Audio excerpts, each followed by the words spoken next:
Hey guys, this is Rosalee Henry, your postpartum doula and newborn care specialist.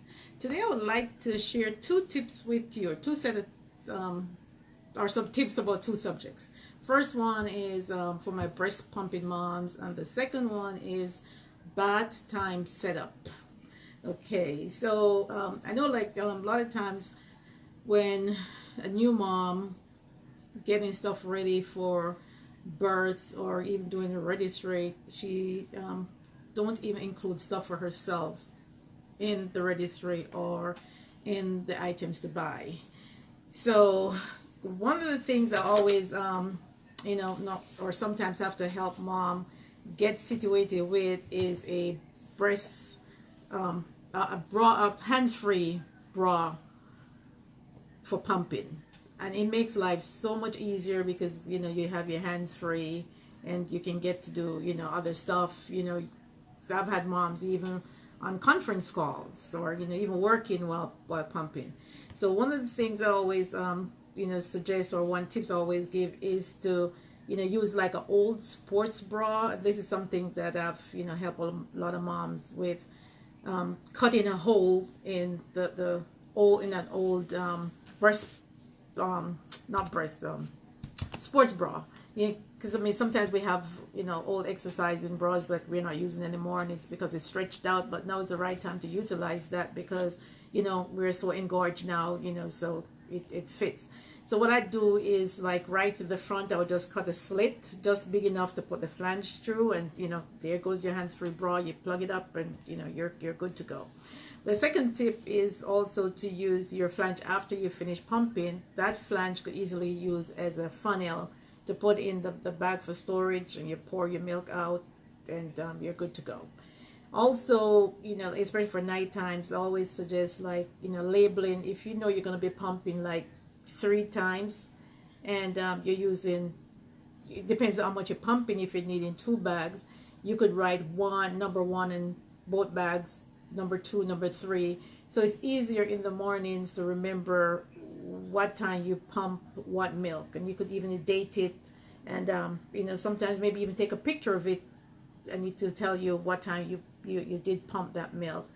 And if you are, depends on this, where you are, upstairs or on the same level, I would suggest getting a small refrigerator close to you. You could put it in the nursery, in the bathroom. I've clients who also put it in the closet with an extension cord, so you won't be have to be going up and down the stairs at nights trying to put your milk away if it's not, or if you're pumping more than enough that you're going to be used for the next feed. If you're exclusively pumping and that's what you're going to be used for the next feed, then you don't have to refrigerate all of that milk. You take out what you need for the next feed, so at least you have that milk at room temperature. You don't even have to heat it up for the next feed. And always suggest labeling your milk to the time it's pumped. If it's nighttime milk, just put PM on it the time you pump it. Daytime, and when you're ready to give the baby that milk, try and stick to nighttime milk because the body produces melatonin at night, which helps the baby to sleep. And then the daytime milk is different, so you can also use that for the daytime feeds.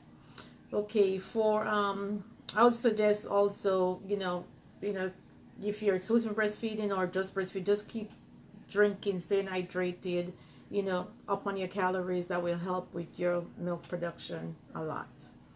Okay, my second set of tips is for bath time setup. And I always suggest to keep bath time, like real quick. I mean, the babies are not dirty. They're not outside rolling in dirt. Make it quick and fun. And a lot of times parents say, oh, the baby is always crying. And my experience is that they are cold. I mean, if you think about when you and I get out the shower, sometimes we pull our towels even in the shower to wrap ourselves before we get out into the cold bathrooms. So it's the same thing for the babies.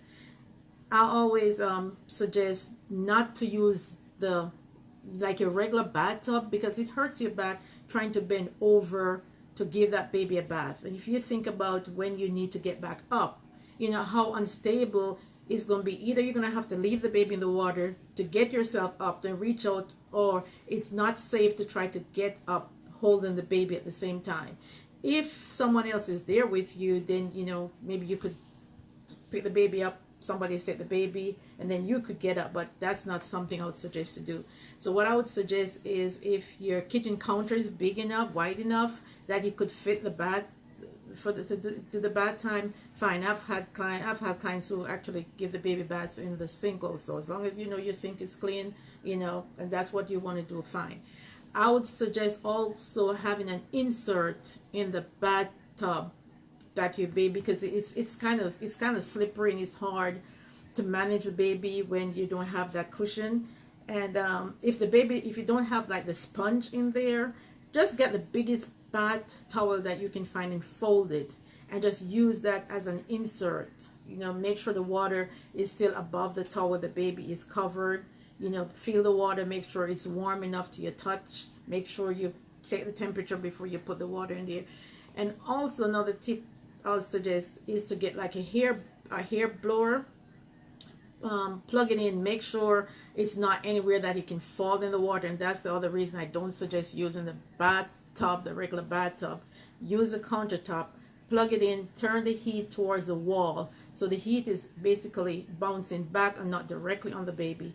One, it helps with the sound, because it sounds like a sound machine, so it kind of soothing for them. And also it produces the heat, so they're warm. When you're finished, and I'll do another video on actually doing a bath. This is just for the setup.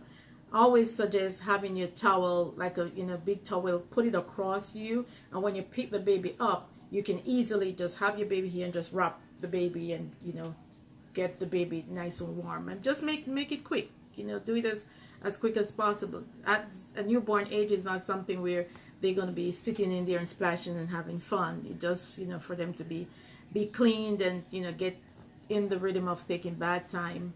And I always suggest also to make it like bedtime, like close to bedtime, and keep it the same time as much as possible. I know things change, you might be on the road, you don't get back in time, but just kind of keep it that way so they can associate bath time with bedtime. So you're gonna bathe, feed, bedtime, bathe, feed, story time, bedtime, when they get to that age. Okay, all right guys, thanks so much for watching. Please let me know if you have any questions or any topics that you'd like for me to discuss, and I'll be happy to do so. Take care. Bye bye.